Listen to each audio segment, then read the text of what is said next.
Hi guys! It's me again, Mrs. B. Long time no vlogs. Sayang naman kung hindi ko i-vlog to. Kaya tara na, samahan nyo kami sa Macau! Welcome to Macau!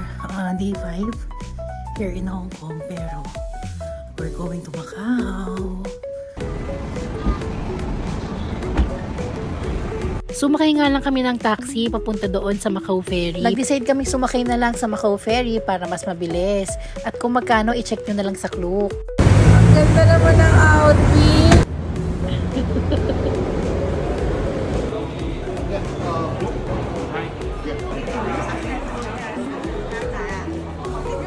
Paano lang yung king? Paano lang yung king? Going to Macau, guys. Let's go, Macau! Walang energy, tropa. Let's go, let's go! Immigration Hall. So, since malapit lang yung Macau sa Hong Kong, pupuntahan na namin. Oh, konting smile naman dyan, Hermana. Wala pang energy. Mabilis lang dito sa immigration sa Macau. Hong Kong, from Hong Kong to Macau Ferry. Nag-scan lang kami ng passport. Wala nang tanong-tanong. Oo, syempre. Ay, ang aming tour guide. Nag-breakfast naman lahat para walang energy. Dumating na nga ang boat na sasakyan namin papunta sa Macau. At ito nga ang itsura sa loob. O paano ba yan? Kita-kits na lang tayo sa Macau. Nakakahilo lang yung umuwi-ugoy. So guys, nandito na kami sa Macau. Uminom ako ng Bonamine. Kasi sobrang mahiluin ako sa biyahe. Hi guys! Welcome to Macau! So, nag-book kami ng private car here in Macau para i-tour kami. Welcome to Macau! First time ko dito guys, kaya samahan nyo akong mamasyal dito sa Macau. Let's go!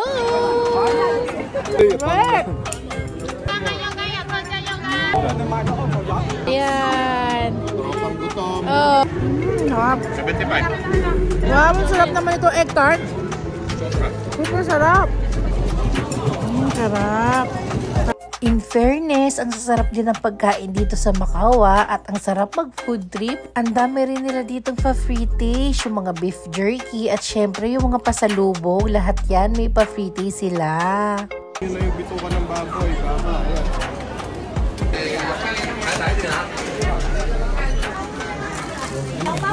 Ang sarap nun. Tignan mo yun, yun. Kasi, amin.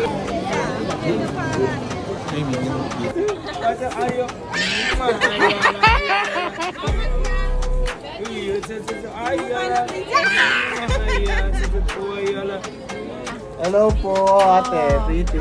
Spicy. Mahilig kasi spicy.